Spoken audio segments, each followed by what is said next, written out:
చెప్పమ్మా. రేణుదేశాయ్ గారు కొన్ని కామెంట్ చేశారు మొన్న, కుక్కల్ని కాపాడాలి చేయాలి అని చెప్పేసి. దాని గురించి మీ మాటలో చెప్పండి, ఎంతవరకు కరెక్ట్ అంటారు అది? రేణుదేశాయ్ ఏంటంటే నోరు లేని కుక్కలు ఎందుకు చంపాలని బల్ల గుద్దు అడుగుతుందని అంటే నోరు లేని కుక్కలు అంటుంది కానీ మరి అదే నోరు లేని కుక్కలు ఎంతమంది పిల్లల్ని చంపింది. చాలా మంది వాచ్మెన్ పిల్లల్ని, రోడ్డు మీద పోయేటోళ్ళని, పెద్దోళ్ళని, చిన్నోళ్ళని పిచ్చి కూడా లేసి కొట్టుకొని చనిపోయిన వాళ్ళు కూడా చాలా మంది ఉన్నారు. మరి వాళ్ళ గురించి ఏం మాట్లాడదా? రేణుదేశాయ్ గురించి నేను తప్పు పడతలే. ఆమె బాధ ఆమె చెప్పుకున్నది. కొంతమంది కామెంట్లు పిల్లల మీద పెట్టకూడదు కదా, పిల్లల మీద పెట్టకూడదు, అదంతా పిల్లల మీద రుద్దొద్దు. ఆ పిల్లలు ఏంది వాళ్ళు రత్నాలు. ఇప్పుడు పవన్ కళ్యాణ్ గురించి కూడా మాట్లాడుకోవాలి. పవన్ కళ్యాణ్ ఉండా, ఆయన కొరకన్నా మనం మాట్లాడుకోవాలి.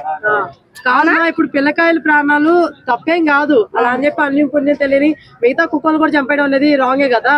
పిచ్చి కుక్కలు చంపితే సరే అనుకుంటారు ఎవరైనా. పిచ్చి కుక్కల్ని మరి రోడ్డు మీద కుక్కల్ని, ఇళ్ళలో చాదుకునే కుక్కల్ని, అన్ని కుక్కలు ఇప్పుడు వీధి కుక్కలు కూడా కొన్ని మంచి ఉంటాయి కదమ్మా. యాక్సిడెంట్లు అయినంది మొన్ననే కుక్క అడ్డం పోగానే ఆయన తిరిగి అక్కడ పడితే ప్రాణం పోయింది. అది కూడా ఆలోచించుకోవాలా. ఈ ఇళ్ళలో చదువుకుంటారు కొంతమంది, ప్రేమతోటి అది ఇది చదువుకుంటారు. వాటి గురించి నువ్వు ఎవరన్నా ఉంటే పెద్దవాళ్ళని కలిగించుకొని మీరు మాట్లాడితే సరిపోతుంది కదా. వాళ్ళు వీళ్ళు మళ్ళీ అందులో మా పేరేంది యాంకరు